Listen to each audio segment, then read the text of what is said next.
Welcome to the SCHEELS Outdoors Podcast, your source for information on hunting, fishing, and all of your outdoor passions.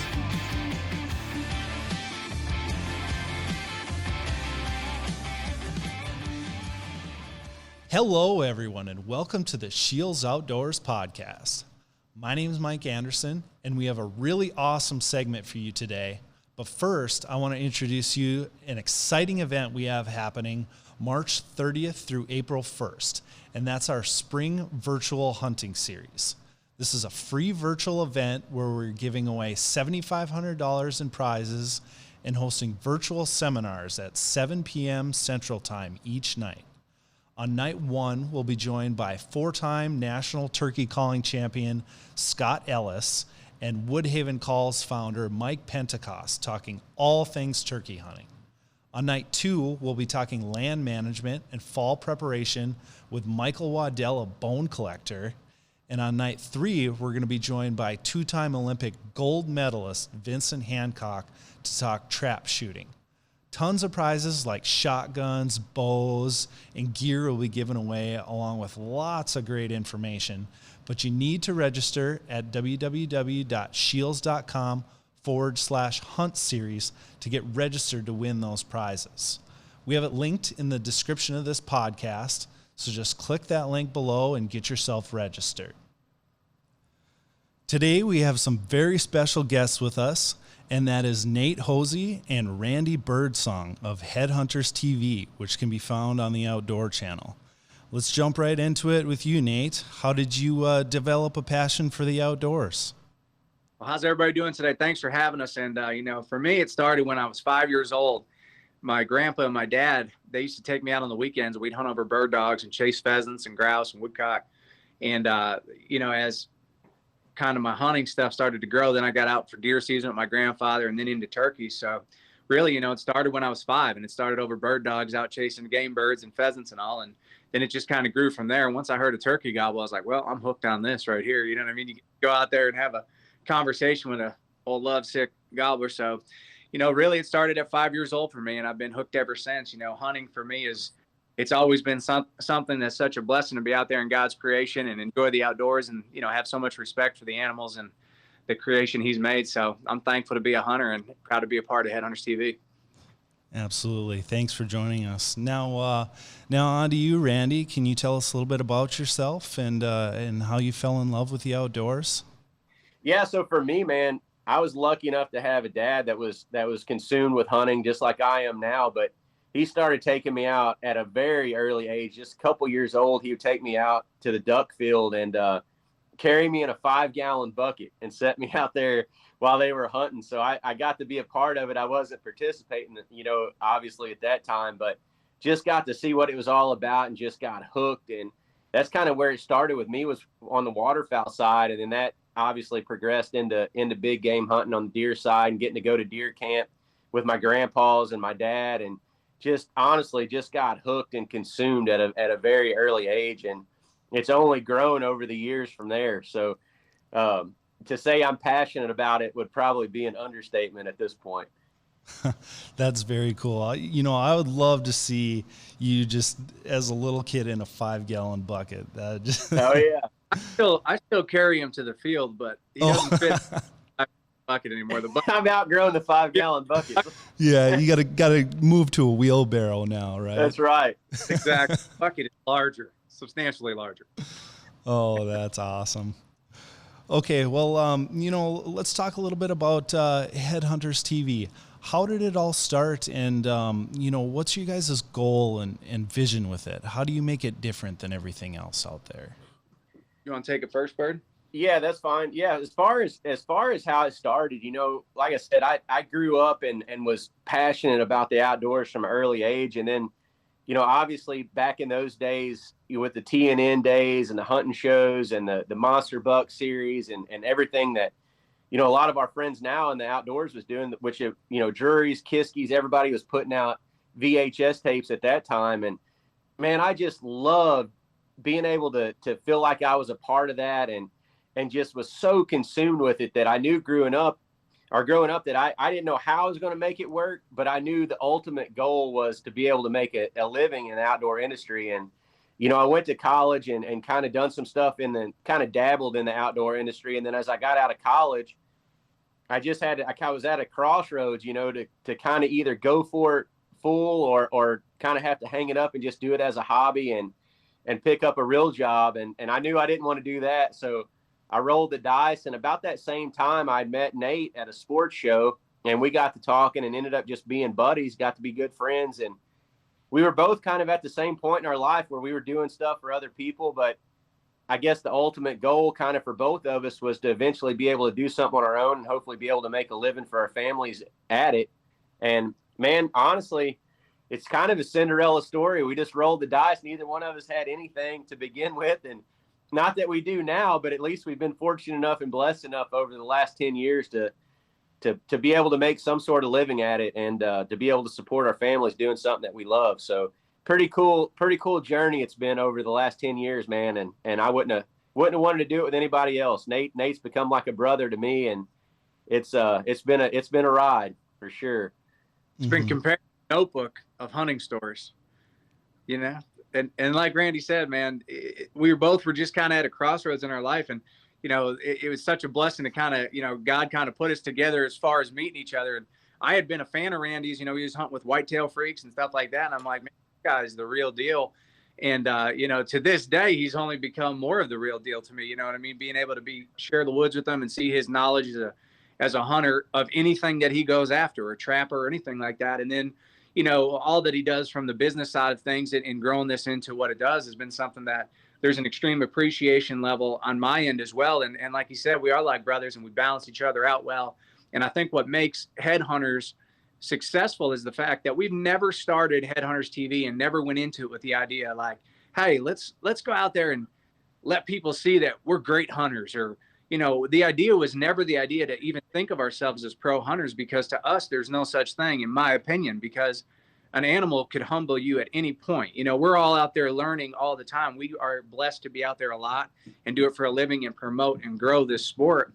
But our goal from day one was just to go out there and let people know that we love it. We love to hunt, and we love the camaraderie of deer camp and turkey camp and all the camps we get to go across and the friendships we've made along the way. And, like Randy said, it really is to an extent a Cinderella story for any kind of redneck, because, we do consider ourselves living the dream. We are blessed to hunt all over the country with amazing people, enjoy God's creation. And we've got a great team that we have built over the years, of people who've been driving this thing to do good for the sport of hunting and the sport of the outdoors and fishing, all that stuff. And we take it serious to do a good job of being ethical, respectful hunters who are going to make this sport better for generations to come. Mm-hmm. Yeah, you guys just do a wonderful job of, showing everything that goes into a TV show, everything that goes into the outdoors, how hard you have to work for things, and I feel blessed and fortunate to be in the outdoor industry too. It's kind of a different path than you guys, but as long as you're willing to work hard, good things will happen. And we're all, no matter what position you're in, all of us on the outdoor team that are out there promoting the sport of hunting and fishing and the outdoors, hey, we're all in it together, and we're all on the same team. Mm-hmm. Absolutely. So, what do you guys enjoy most about hunting? And for me, I think it's kind of on two different ends of the spectrum whenever I think about that question, because for me, it's one end of the spectrum is the atmosphere. Like I said, I grew up around old school deer camps growing up, and I love that part of it. I love just being around everybody and being in that atmosphere of hunting camp and just seeing everybody bring in their deer and hang them up on the skinning poles. It was just, like I said, it was just the overall atmosphere of it that really kind of hooked me from an early age. I just love being a part of it. And then on the other end of that spectrum, especially, I've always been kind of a hardcore whitetail hunter. So the other end of that spectrum for me is just the strategy side of it. I love to strategize. I love to try to figure out whitetail deer, to set up farms, to manage farms, and just every part of that management side and that strategy side that goes in to a hunt. And it doesn't even have to be a successful hunt, but just trying to figure out that animal. They've always got the upper hand. So it's almost always like a huge chess match at the end of the day. And I love that side of it because I just love the strategy side of it. I love getting in and diving in and trying to figure them out. And more times than not, they're gonna whip me all over the woods. But every once in a while, I'm gonna come out on top. And when you do, man, it's like, okay, all that hard work and all that effort and all that patience and sweat equity, it finally paid off. And that's super cool for me. So like I said, it's two completely different sides of the spectrum whenever you ask that question. But for me, it's the camaraderie and the atmosphere side, and then paired with the strategy of trying to figure stuff out and set stuff up to be successful. Mm-hmm. And there's so much truth to that. And I agree with you 100% on both sides of that spectrum. You know, when I first got into hunting, you know, I was introduced by my dad, and just building that camaraderie, being there for deer camp. And now it's transitioned to getting my daughter into the outdoors, you know, taking her out turkey hunting, seeing her eyes light up when a turkey gobbles for the first time. It's like, Daddy, that was so sweet.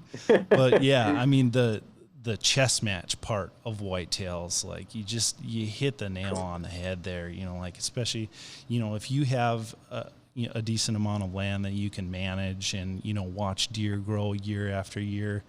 And they do whoop your butt sometimes, you know, they're wild animals, and you're going out into their territory. So they absolutely have the upper hand, but being able to, you know, put in food plots, or, you know, just all that strategy behind it makes for just so much adventure that you can't really experience anywhere else. I just do it all for Nate to come in and shoot my biggest deer every year. That's really why I do it. And he found a way to the truth, because, you know, when I come in, my strategy is let him tell me what the best stand is, and then I go sit in it. You know, that's my strategy when I go to hunt with Randy. So, you know, that's one of those situations that I go with strategy wise. It all makes it worthwhile though. Whenever we bring one back to camp, we get to celebrate at night. I'm all in a better mood then. That's exactly right. Say hi, Cruz. Come here. Say hi. There's my little boy. Oh, hi. Hey, I like that Buzz Lightyear you got there. But like Randy, you know, he was saying in that, you know, I think hunting always comes down to that atmosphere and, you know, the tradition of that, as you were saying with your daughter, and Randy with Addie, as she's out there when we're filming at his place after I've taken the biggest buck on his farm. Celebrating those moments, but you're growing that heritage, you're growing that tradition that we all grew up loving. And I think that's what carries hunting, and what, you know, to guys like us, you know, that's what's made hunting what it is. You know, it's made it such a heritage and such a tradition. That's what people are focused on. You know, when people go hunting, most of the people aren't going out there expecting to punch a tag. You know, we're all going out there to sit there as the sun's coming up and hear a turkey gobbling, or listen to the birds waking up, or, you know, it's all about the sights, the sounds, everything outside of just punching a tag that makes hunting so pure for people to go out there and enjoy. And it's just really good for your soul. And I always tell people, look, if you hunt, great. If you don't hunt, you should try it, because just going out there and being a part of nature, you know, like I said, I think it's just good for your soul. And like Randy said, you know, just the memories and everything that comes with it. I mean, I wouldn't want it any other way. I know that, you know, I'm so thankful for my grandpa and my dad for introducing me into hunting, because it's something that, you know, inside of me, with like my little boy Cruz and Buzz Lightyear, you know, I want to grow that tradition, and I want him to love the woods and appreciate and respect the animals like we all do. Yeah, absolutely. And, you know, we've seen quite a resurgence in, you know, interest in hunting in the outdoor industry. You know, what are your guys' thoughts on the future of hunting? Do you like the direction it's going? I mean, I think right now, I think it's got a great buzz. And like you said, I mean, it's been pretty dang cool over this last year. You know, it was kind of a silver lining, honestly, with the whole, you know, COVID, as bad as COVID was, and as much as it affected our country. If you can take a silver lining out of that, I think it was that it gave people a little bit of extra time to sit around and think of how much they missed it or how much they wanted to try it. And a lot of people did. I mean, a lot of people that had never hunted or fished or been in the outdoors before, they said, okay, well, I got all this time on my hand, I'm going to go try it. And man, I mean, what it's done for our industry and kind of given that fresh, you know, breath of fresh air back into our industry has been incredible over this last year. And honestly, I mean, we were at a point where we needed it. You know, it was getting to be a pretty a pretty kind of scary time. You know, I mean, our numbers was kind of fading, and it seemed like the buzz around hunting and outdoors was kind of leaving. But now, I don't know. I mean, I'm super pumped going into this next year, just seeing where it's at now and the direction it's going. And I think it's critical for us to still kind of keep the foot on the gas pedal, so to speak, and get as many people out there as we can and introduce them to the outdoors, because it seems like, and I'm sure Hosie would agree, but it seems like the majority of people that hasn't ever tried it, if you can just get them to try it that one time, it's like, okay, I like this, I can do this, and then all of a sudden they find a newfound love for something that they didn't even know that they'd be interested in. So that's why it's so critical to get those first timers out there and introduce as many people as we can, because man, it's just so critical for the overall future of the outdoors and hunting and fishing and trapping and everything that goes on out there. Mm-hmm. Absolutely. It's great to see so many people getting into it, because one, more license sales means just more funding towards habitat improvement and preserving natural resources. And, we're in a great time right now coming into spring to introduce people. Turkey hunting's coming up. It's a time where people have been, cooped up all winter and can, get out and experience spring, grass growing, turkeys gobbling. It's just, if you haven't been turkey hunting, it's something to behold. Seeing that gobbler come in, fluff up, and just, gobble right in your face. Oh, nothing. You and Hosie are going to be best friends. I wish I could. I know I can't, but I wish I could. I'll tell you, Randy was saying too, it's pretty neat. And I think there's a Hosie, we can't see nothing but your mouth. How about now? There you go. Typical.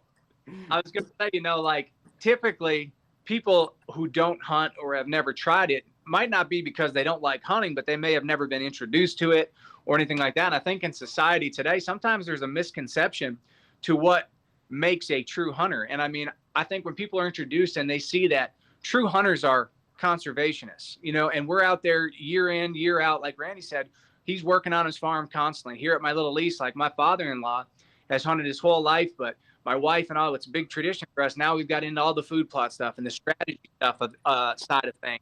And for him, it's like a whole new atmosphere of hunting, because you start to see that you're basically trying your best so these animals have the best life they could on your piece of ground and all around you, to grow the sport, to grow, the numbers in animals, to make it better. So I think when people see that a hunter is a conservationist, outside of just the idea of somebody who walks out their front door and shoots a deer, like that's what some people think hunting is, I think it really enlightens them to try it more when they see all that really goes into being a hunter and a conservationist.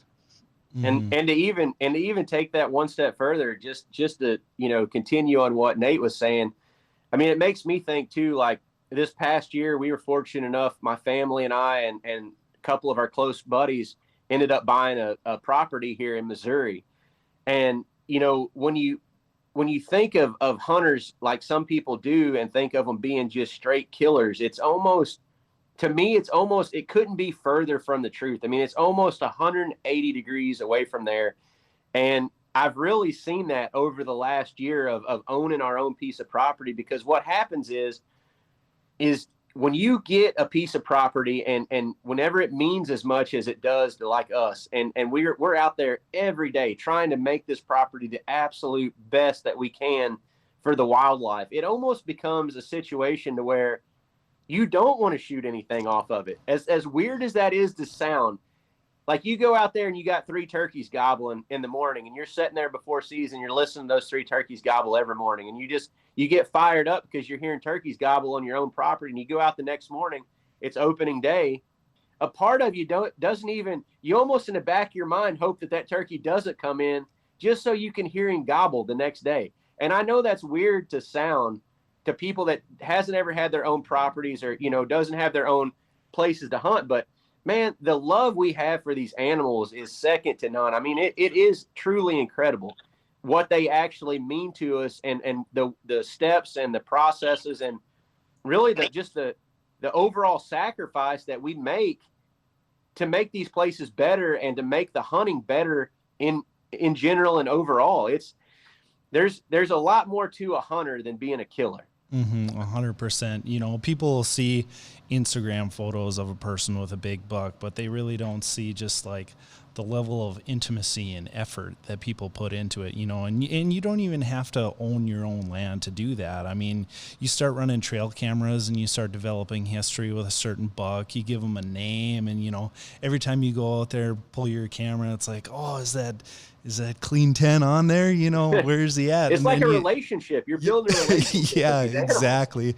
Courting that animal, waiting, hoping to run into it. And then, you know, it's such a great feeling when you actually harvest it. But, you know, after you do, then you sort of almost have that empty feeling like, oh, he's never going to show up on my camera card anymore.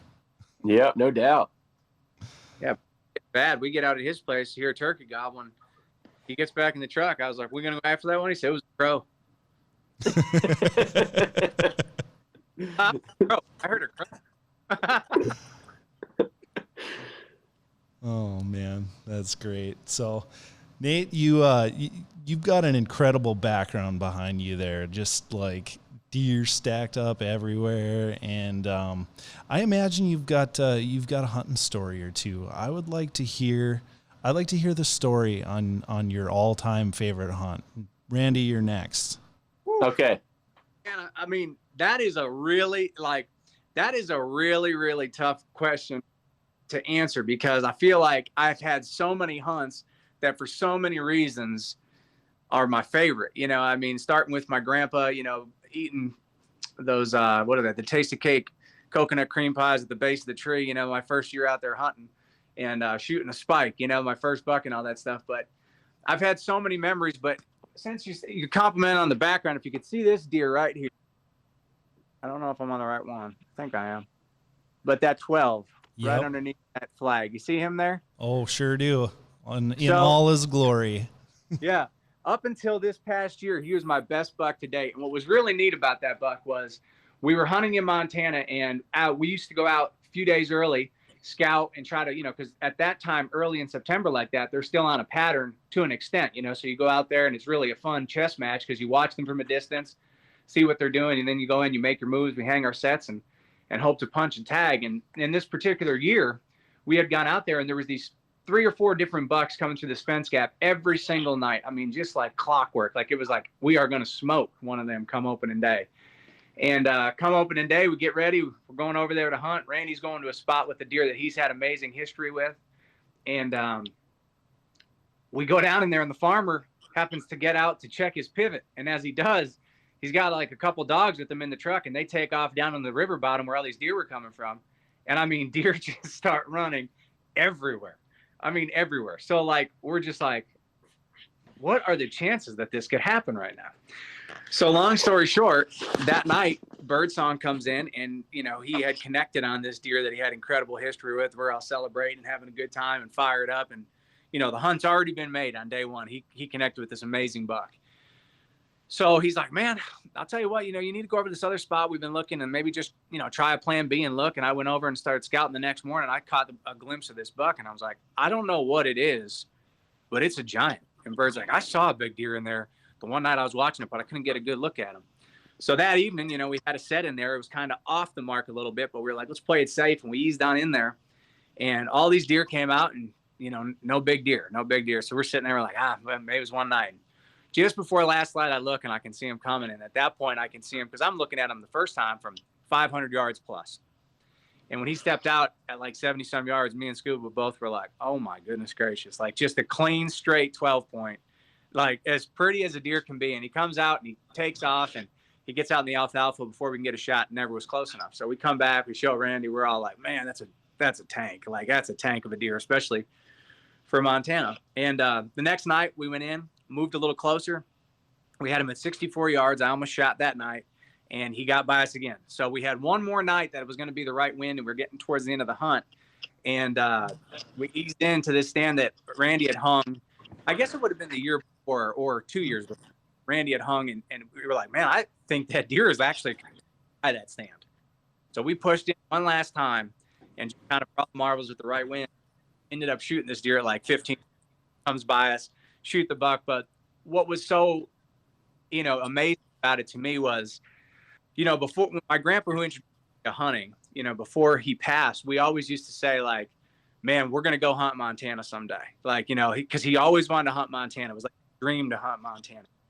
And the got this buck, like, was as beautiful as an evening as you could ask for, right along the Powder River, just the sun, ringneck pheasant that grew up with my grandpa hunting, cackling all around us, you know, and I shoot the biggest buck of my life, which at the time, you know, ended up being 173 inches, you know, my first booner, biggest buck of my life. And I think it was just that moment. You know, I had so much appreciation for the deer and so much appreciation for that moment of just sitting there in the sun when I saw this deer go down, thinking I just shot the biggest buck of my life in the state that my grandpa and I always said we would go hunt, you know, and I just knew that he was, you know, looking down from the best seat in the house and just enjoying the hunt with me. And I think for so many hunts following that one and before, now introducing my little boy with Randy, with our buddies, I mean, I just think that it's such a hard question to answer because there's so many special moments, but since he was right there in the background, that was a very special moment to me to have taken that deer, you know, in the state my grandpa and I always said we'd go. Unfortunately, never got to get there, but like I said, I know he was watching the show. Oh, great story. Great story. It's just combining giant deer with family. And, you know, I tell you, the early season hunting is some of my favorite, you know, just being able to pattern deer and stuff like that. I remember like the first time that I shot a velvet buck. Oh, yeah. It's so cool, you know, because I found him on camera, you know, got him in the spotting scope, watched him do the same thing like 3 days in a row. It's just, it's awesome how patternable they are. And finally got the right night or the right wind on night 3, got in there, saw him get out of his bed, do the same thing. And then I kind of lost track of him for a while, you know, didn't see him. And then it started getting, you know, closer to dark. I'm like, oh man, is this going to happen? Is this not going to happen? Then all of a sudden I see him at like 20 yards and he's walking right under me. That deer came in and he started sniffing my tree pegs below me. So like I'm at full draw at this point. I can't shoot because my stand's in the way. And I'm like holding that full draw. He finally backs out and I ripped him at like 6 yards. Oh, that's awesome. Yeah, it's just if you get a chance to hunt early season somewhere, like when they're in velvet or when they're, you know, just coming out of velvet, that predictability and the ability to do that, so fun. Oh, you're right. No doubt about it. Mm-hmm. All right, Randy, how about you? Favorite hunting story? Man, I'm kind of like Hosie. I mean, there's so many that come to mind, but man, honestly, as far as probably the animal that means the most to me was the deer that I shot this year with my bow in Missouri. And the reason being is, like I was kind of touching on earlier, you know, this past year we bought our first property in Missouri that we've ever had of our own. And man, just something about owning your own property. You know, I grew up hunting public ground, you know, in Southeast Missouri. Southeast Missouri is some of the toughest hunting in the Midwest as far as, you know, when you think about Missouri, Southeast Missouri, when it comes to deer, is probably the worst part of the state that there is. And I grew up hunting public ground around here, just like everybody else, you know, just a normal guy. And, you know, you'd be lucky if you saw a couple, 3 deer a day. I mean, that was a good day. And a lot of people look at what we do now and they think, oh man, you know, you guys grew up and you guys always had the best of everything. You must have had big farms that you hunted on, private ground. And really it couldn't be further from the truth. I mean, Nate and I both grew up, we kind of cut our teeth in the woods of just scratching out whatever we could. And, you know, since then and doing Headhunters and being in the outdoor industry, we've had some amazing blessings and to be able to hunt some of the best properties, no doubt, in the entire country. But it wasn't always like that, and a lot of people don't realize that. So this past year, you know, finally being able to lock down our first ever property of our own here in Missouri, and then diving in there and starting to make history with these deer and starting to make improvements on the ground. And this deer that I shot with my bow in early November, he was actually the first mature deer that I had ever got on that place. And I started getting pictures of him and instantly knew that he wasn't a giant scoring deer. I mean, the deer was probably 125, maybe 130, you know, a nice deer, but not a giant.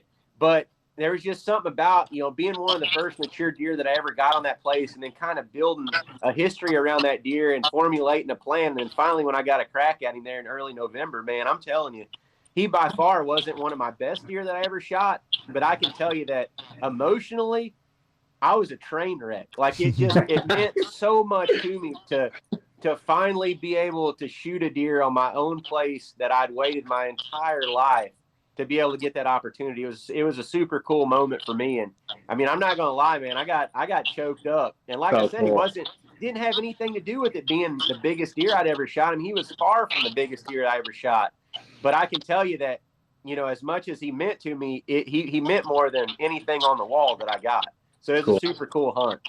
Mm-hmm, absolutely. You know, you touched on, like, you don't need a whole bunch of inches to make a great story, especially if you're targeting mature deer. You know, like there's just something about going after a 4 or 5 or older buck. Like they've survived that long. They know how to evade people, and they're almost a different species once you get into that mature range. For sure. And, you know, like I've said about Randy in the past, you know, I mean, he's as real as they get when it comes to hunting. He's as good a hunter as there is in the entire country. And, you know, he loves it. That's one thing we could say is we love it. And like you said, it doesn't come down to the score of a deer, size of a deer, age of a deer for any of us. Whatever you go out there and whatever gets you like that, like you just said, whatever shakes you up, and you sit there and at the end of it, you can't help but thank God for the amazing blessing you just had. I mean, that's what hunting is. You know what I mean? That's what drives us all. You know, it's not necessarily a score, an inch, anything like that. It's those moments, it's those atmospheres that, you know, sit down and, you know, I could show you 2 deer up top that are my most memorable deer that are literally a spike and a 3-pointer just because I shot them with my grandpa, you know, when he was back here. So, you know, I love what he said about that, and I know how hard he's worked for that ground. And, you know, I really thought he was going to say his favorite hunt was when I shot the biggest deer on his property. But he shocked me again, you know what I mean? That was a close throwing second. You for that a was loop. A close second. You know, I was like, I figured he'd bring up the epic hunt where he put me on, you know. Oh, that's too funny. All right. Well, so you've talked a little bit about this property you have in Missouri now. Can you go a little bit more into depth, like what it was like when you first purchased versus what you've done with it now?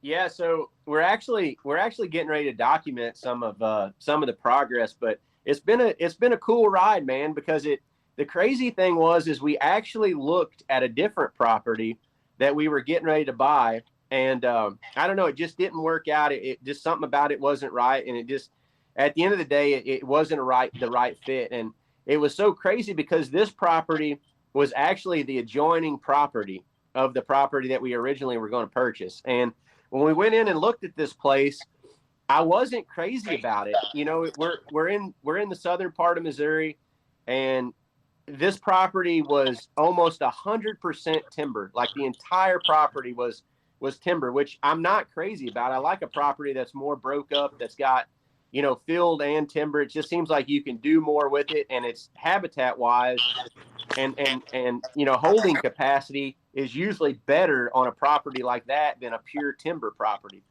But one thing led to another. It worked out. We ended up buying it, and we went in and basically what we did is I wanted to open it up, be able to put food in it. So we brought dozers in, track hose in, and we put about 15 or 16 food plots and about 40 something acres of clearing into this property.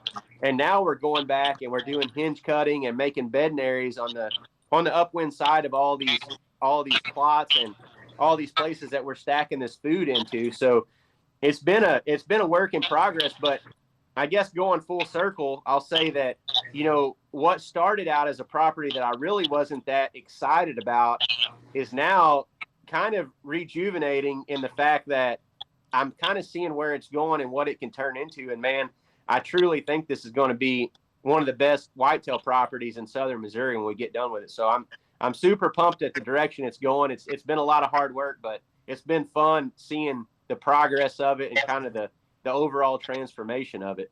Mm-hmm. Yeah, that's really cool to hear. And, you know, having a property that's, you know, mature with a bunch of timber, you know, it takes 40 some years to start, you know, getting really mature trees. You know, if you buy a piece that doesn't have the trees, you know, you can clear some stuff up and make a food plot in 1 year, but to get trees like that, it's going to take many years. So as long as you're willing to put in the work and the sweat equity, you can turn that around into a really good piece pretty fast. I'm just waiting on Hosie to show up to do a little chunking and rocking in those food plots for me. I'm more of a dragger. I just kind of drag out of those food plots, the bucks, and I get out there, he gets cracking that whip too hard on me. You know what I mean? I'm like, bro, I rolled my ankle sleigh riding. I can't just come out here and throw rocks. Mm-hmm. Oh, so one aspect of that property that I think is really cool is the ability to just carve it out and develop your food plots in like the positioning you exactly want in order to have the best entry and exit routes and make sure you're not educating deer when you're out there. Can you dive a little bit into how you picked out the exact places for food plots and like what sort of different plants you're putting in places?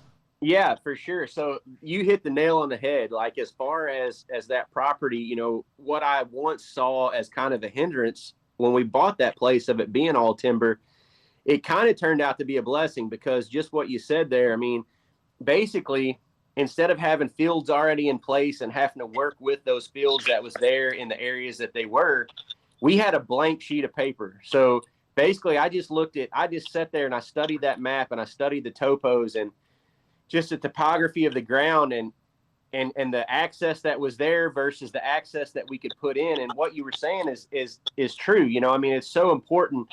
The access is 90% of it. You got to be able to access these places and get in and out of them, with making the least amount of impact that you can. And that's what I done. I mean, I looked and seen how we could get into these places. And I also looked at the topography and I try to keep the majority of my stuff as high as I can for the wind and access. Those bottoms are hard to get in and out of.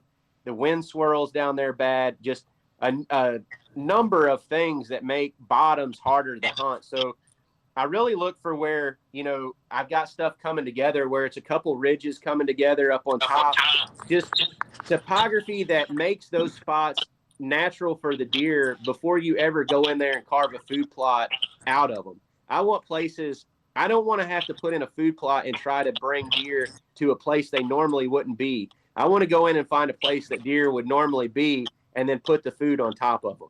And that's what I've done. That's what I've done on those places. And then I've also picked places that I can put in a food plot and I can have a south and east facing slope on the upwind side of my food plots because, that's where you're going to make the best bedding areas. And that's where, like right now, over the next couple months, I'm going to go in and I'm going to hinge cut a lot in 4 to 5 acre places on the upwind side of these food plots on these south and east facing slopes and points and make bedding areas out of them because I want to make those deer feel comfortable in and around those food plots. And I also want to get them bedding close to them without being too close. You still got to be able to access these food plots, but by keeping them in there and making a bedding area within a couple 100 yards of these food plots, you're just increasing the daylight activity tenfold.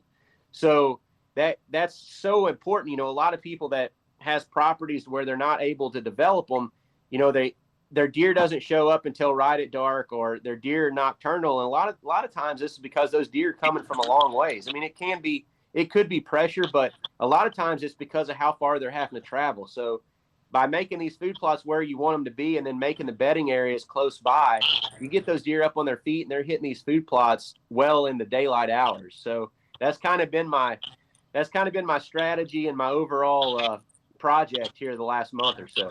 Mm-hmm. Yeah, I love the logic that goes into that. So how long have you had this property now? Or is it just like your first year or two that you've had it? Or have you been able to... So we purchased it at the end of last April. So this was our first hunting season on it. And we didn't have it, nearly set up completely this fall. And it's going to be a work in progress. I mean, it's going to be a 4 to 5 year project that we're just kind of chipping away at and doing more as we go along. But this was our first fall on it. And like I said, I mean, so far what I've seen and kind of what I'm seeing is I think it's going to really be something special whenever we get it done. It's been a fun project and I'm pleasantly surprised already the results that we're seeing. Very interesting. So one thing I'm really curious on is the work you've done out there. How have like the more mature deer tolerated what you're doing? Like, say you're doing your hinge cutting and this food plot creation. Are you getting the more mature deer to be a little bit skittish, or have they accepted what you've done pretty quickly? Yeah, so that's an interesting question that you hear a lot of mixed results on that question whenever you ask several different people. But honestly, I guess kind of my strategy on that stuff is, and kind of how I've always handled it, is a mature deer is it's a pretty fragile animal. You can bump them around pretty easy, but what I found is if you can kind of keep the majority of that activity outside of your hunting season, it seems like them deer are going to filter back and get back pretty normal to their everyday living. As long as you're not in there in the middle of hunting season when you're trying to hunt these deer, give them a little bit of buffer. The majority of our work that we done last year, we done in late spring and then throughout the summer. And then by, August, we kind of shut it down, and then we started working on our food plots and putting food in the ground. And it seemed like they really got back to normal quicker than I expected them to. So that's going to be kind of my strategy and my overall outlook going forward too. We got a timber crew in there right now that's doing some select cutting for us. We're managing some timber that we got some older mature timber, and we're doing that for a couple different reasons. We're wanting to manage our older timber to get it out of there as some of it's starting to die and just maturing. But also in big mature timber, it's great to look at, but it absolutely sucks for deer habitat. And so that's another reason why we're having it, select cut. We can get the timber value out of it, but we're thickening that ground up at the same time, because we're going to have about 200 acres this year of nothing but just treetops and limbs and just scraps from this select harvest. That's going to really thicken those woods up nice and make the cover and the browse a lot better come fall. Yeah. I'm very curious to hear your thoughts on this, like 3 or 4 years down the road, now that after you've had those years of progress and been able to like watch the deer and see how they interact with all your changes. That'll be pretty cool. Right. Yeah. And I mean, everything that we do, anything that we do on that place, I'm trying to do it to improve habitat. So I'm trying not to do anything that's going to hinder it. Every piece of, and every step along the way is something that I feel like is going to improve it. So whether that's the case or not, well, like you said, we'll see 4 or 5 years down the road. And it's, like I tell everybody, man, it's a little bit of a trial and error. There's no secret sauce out there that, it's like, it is so cut and dried. You've got to follow step by step by step of this process to make an incredible deer property. Every property is different. And I just kind of go in on those properties and look at them and treat them as a one-off property and kind of set it up depending on what I see and how the property's laid out. And like I said, I won't do exactly the same thing on each property. It'll be a little bit different, but a lot of the same processes will take place too. Exactly. So do you have any deer that you really have your eye on that Nate hasn't shot off your property yet? Yeah, I've got one. Sorry, when I come out, I want to try to see what I think was going to do the most jumping here in the next year. He cried this year until I finally put him on the biggest deer that I had. He's going to be on his wall now in Pennsylvania, but no, we've got some good ones coming up, man. We passed a lot of deer this year. We were very selective on that new property as far as what we shot off of it this year, just because it was the first year. We kind of wanted to use it as almost just a learning year to see what was there and what kind of inventory we were going to have. So we passed up a lot of nice deer, and we had a couple mature deer that was nice upper end deer that made it through, that I know made it. That should be really, really good deer. So I don't know. I'm going to have to save one of those. I think it's my turn this year to shoot a big one.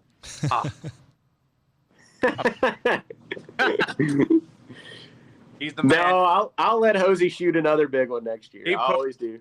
I can't even hate on him for it. He literally put me on a big one. There was something I could say, and I'm ironically, which it doesn't have much, I'm at a loss for words. I can't even bust him about anything. Oh, that's too good. So, we've heard a lot about your property and how excited you are to see how that comes to fruition. But what is a hunt you have coming up on the calendar this year that you're really excited for besides your own property? Man, for me, probably the elk stuff. I get a huge kick out of elk hunting, man. I love it like nothing else. And I'm sure we'll probably go to Montana again. We always do Montana in October, and then as well as normally we hunt New Mexico every year in September. So those elk hunts are they're out of the norm from the whitetail stuff, and I'm just absolutely ate up with elk hunting. So I always look forward every year to them being on the calendar. So for me, that's probably the ones I'm most excited about outside of hunting my own place in Missouri. Mm-hmm. Yeah, Excited. Elk are so fun. I've only had a chance to hunt them like twice, and the second time was just a complete failure of a hunt. So we don't want to talk about that. But we've had plenty of those over the years. Just the ability to have the vocalization with such a big animal is cool. It's just something you can hardly get anywhere else. Turkeys you can vocalize, but elk, when you hear one wailing in your face, like that's just something else. No doubt. I tell everybody, it reminds me of, I don't know what hunting dinosaurs would have been like, but that's the closest thing I feel like it's like. Oh, that's awesome. So on that elk trip, what are three things you have in your pack that you definitely couldn't leave home without? Man, on the elk trip, I would say a GPS first and foremost.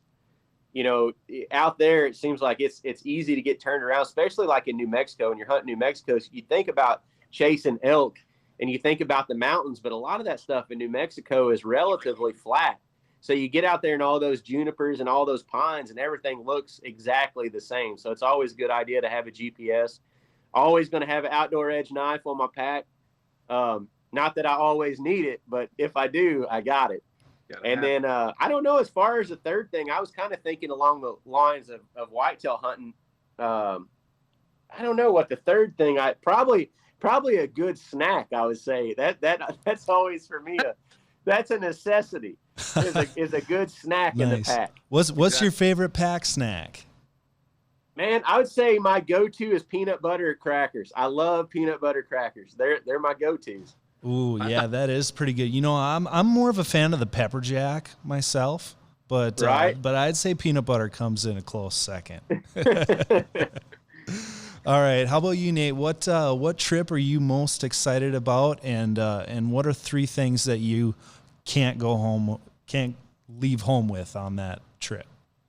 I'd say right now the hunt that I'm looking forward to the most, that I'm kind of creating in my head. I mean, I'm kind of not even thinking towards fall yet because I'm going into spring turkey mode here. Every opening day, it's tradition that my wife and I, we hit the turkey woods every opening day. We've done it for every year that I can remember. And here, I want to bring the boy out. He's 3 now. We've been playing a bunch of Power Rangers. I've been watching his techniques. You know what I mean? And he knows how to sneak around now. We watch Spider-Man get low. We talk in our hunting voices. So I want to take him out this opening day with my wife and I and have him next to me and GoPro while we're calling up, yelping at some turkeys and stuff. And I just want to kind of just let it happen however it happens. But I just want to see his personality out there with it, and involve him this year for Pennsylvania. So right now, that's where I'm sitting at. Like I said, we're working every day. We're Spider-Man. We're all Chuck Norris shows, Rambo. We're getting in turkey hunt mode, and I'm really excited to take him out and let him hear one gobble. And he calls them, and we have a turkey that always roosts up behind the house and calls them all the time. So he's heard them gobble before, but I want to see him get out in the action. And oh, that is so cool. And there's just something to bringing your kids out there. Is this going to be the first time you'll have them in the field out hunting? Well, I mean, I've had him out, just walking with me and stuff like that. And I had him out sitting in a box blind, not necessarily hunting, but he's been out in the woods constantly because we walk the ridge by my house all the time. Yeah. But this is going to be the first one that's like hunt mode, you know what I mean? And, I feel like it's going to be good, because a lot of times when we're turkey hunting, Randy's like my little boy next.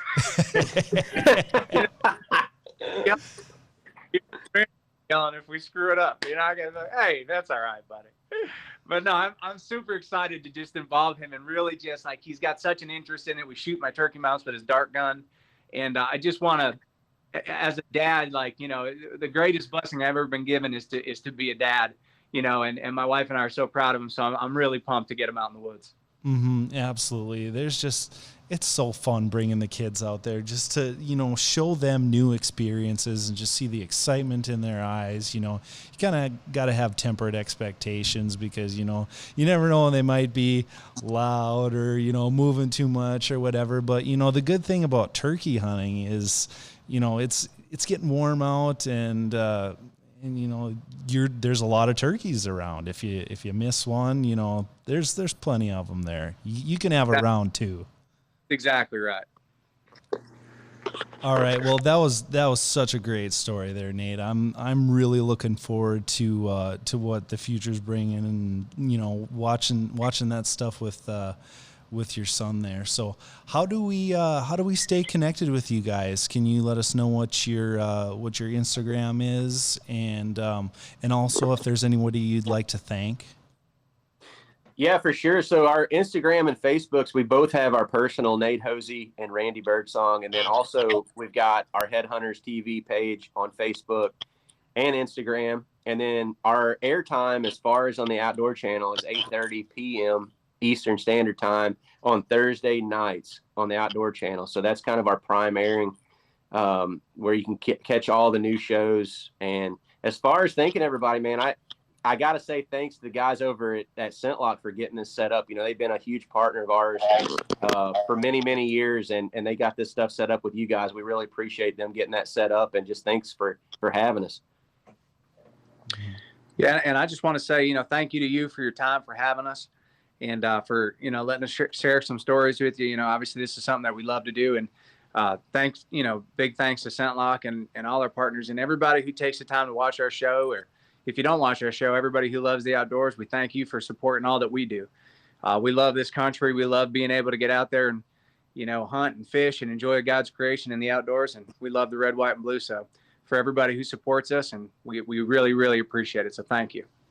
Yeah, thank you so much, guys, for being on there. You know, it's been great. I feel like it's been just kind of a sit by the campfire, chat around story. Just you know, hearing all the stuff you got to say, where you guys have come from, what you're looking forward to. It's been a great segment. Really appreciate it.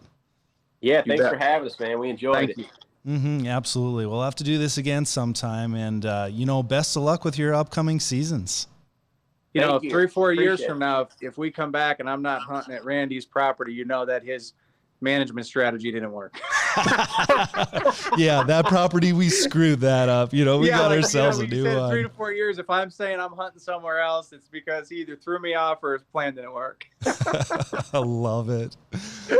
Oh, all right. Well, you know, thanks again, and best of luck with your upcoming seasons. Thank you. Wish you and your family and everybody the best. You just heard our conversation with Nate Hosie and Randy Birdsong of Headhunters TV. Those guys provided a ton of great information, some hunting stories, and I'm really looking forward to seeing the content that they have produced. So before you leave here, make sure to head to the description of this podcast, get yourself registered for the virtual hunt series on March 30th through April 1st. If you like what you heard today, please give us a like on the listening platform you chose today. Make sure to follow us on SCHEELS Outdoors, Facebook, and Instagram. And with that, we want to thank you all for listening, and see you next time.